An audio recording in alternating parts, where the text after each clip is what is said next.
Hey, what's up, guys? You just heard a session of stems that I put together of the new Vadim Taranov Jambi VST plugin, which I think is totally killer. So let's go ahead and see what I have going on. Skipping over to master because you guys know already what's on that ozone, right? Let's jump into the drums. I'm using a Perfect Drums player with the Panda Sounds drum kit. After that, I'm running a little bit of compression, T-Rex Black 76, and a limiter. For the rhythm guitars, I'm running the Pro Q3 EQ. High pass that to about 96 Hertz. Low pass about 9100 Hertz. Some notching. Then after that, I'm running the Meg EQ4 equalizer. Then after that, I'm running Fab Filter Pro multi-band compressor for the palm mutes. And after that, I'm running a Shadow Hills compressor. Not too much compression, less than -5. And both the optical and the discrete compressor. And again, do I recommend this? Yeah, if you like monkeying around with software, go ahead and buy it. But wait till it's on sale, like for $50, because usually it's $300, and I don't recommend that you go waste your money on a plugin that costs, $300 unless you really love it. But again, wait till it's on sale. This compressor is pretty much the best that you could use. I don't know of any compressor that's better than this, but that's not why I use it. I just use it because I like messing around with all different kind of plugins, regardless if I need it or not.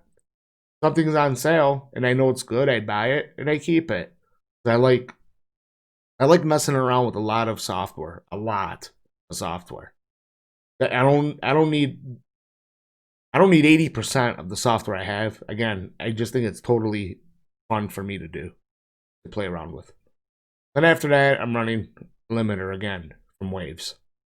So that's that for the rhythm guitar bus. Left and right guitar are the same. One's paying 100% left, the other one's paying 100% right. So here we go. Here's the guitars. I'm running a little bit of a noise gate. Then I'm running a Tyrant Screamer, set like this. And here's a Jambi amp. What a killer amp. Pretty much a hot rodded Blades amp, right? Same controls. Glenn Albani, awesome job on the interface. Just like his Nalix amps as well. Killer. I love these graphics. It's just a purple monster, right? So that's what that is right here. Then these are my settings. And again, I love this amp. And then net IR 2, right? And for this time, I'm running just one IR, panned all the way left. And that's Ingo Pro 412 Vintage 30 SM57 set to a new 05 impulse response. So that's it for the left and right. If you want to see what the IR on the left on the right guitar, and 100% right, and it's running the same IR, right? Sounds pretty good. Then I have two more guitars right here in the solo section. We'll talk about the bus a little bit for there. Again, Pro Q3. This time I ran the high pass at 130 Hertz and the low pass at about almost 9200 Hertz with this type of scooping and notching, right? I'm running another instance of Shadow Hills compressor. Light compression, very light. The optical and discrete. And it's running in stereo. And then again, limiter. Then last is the bass. Right? Again, neural DSP parallax. As you guys are starting to see, that this is pretty much the only bass VST that I am using. Set to a preset called Arc Reactor. And I didn't touch nothing. I just set it to this preset and that's it. And again, limiter, right? That's that. So yeah, a lot of people ask me, why do you run a limiter on every track almost, right? The reason for that and pretty soon I'm gonna actually stop saying it because getting a little bit old, right? I only run limiters, brick wall limiters, mostly on all my tracks. Sometimes not all the tracks, but mostly I do. Is that I can raise the volume of the track without it ever clipping. Because as soon as I set my ceiling to like -3 or -2, something like that, -4, I know that I will not clip by raising my volume. I'm safe. And that's the only reason why I use it. That's it. No other reason why.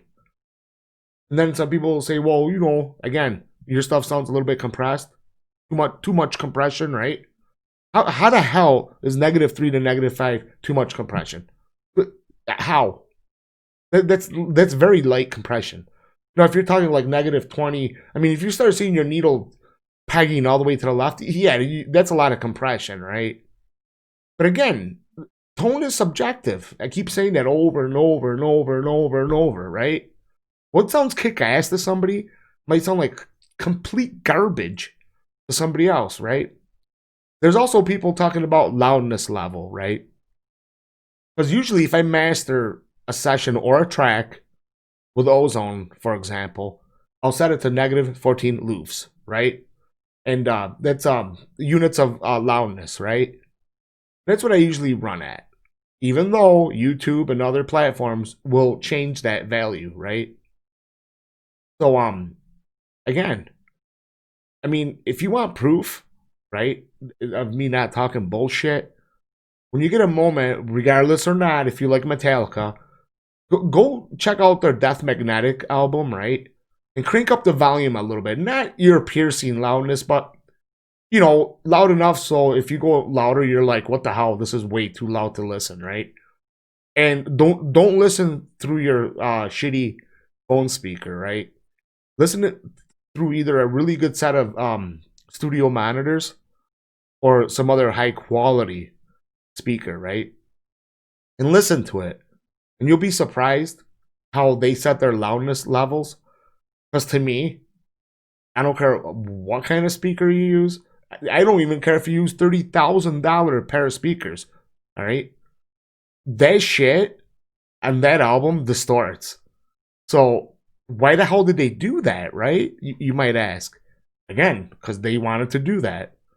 Maybe they don't care that people would say, oh, you know, your shit is not set right, because that's what their engineer did and that's what he thought was right.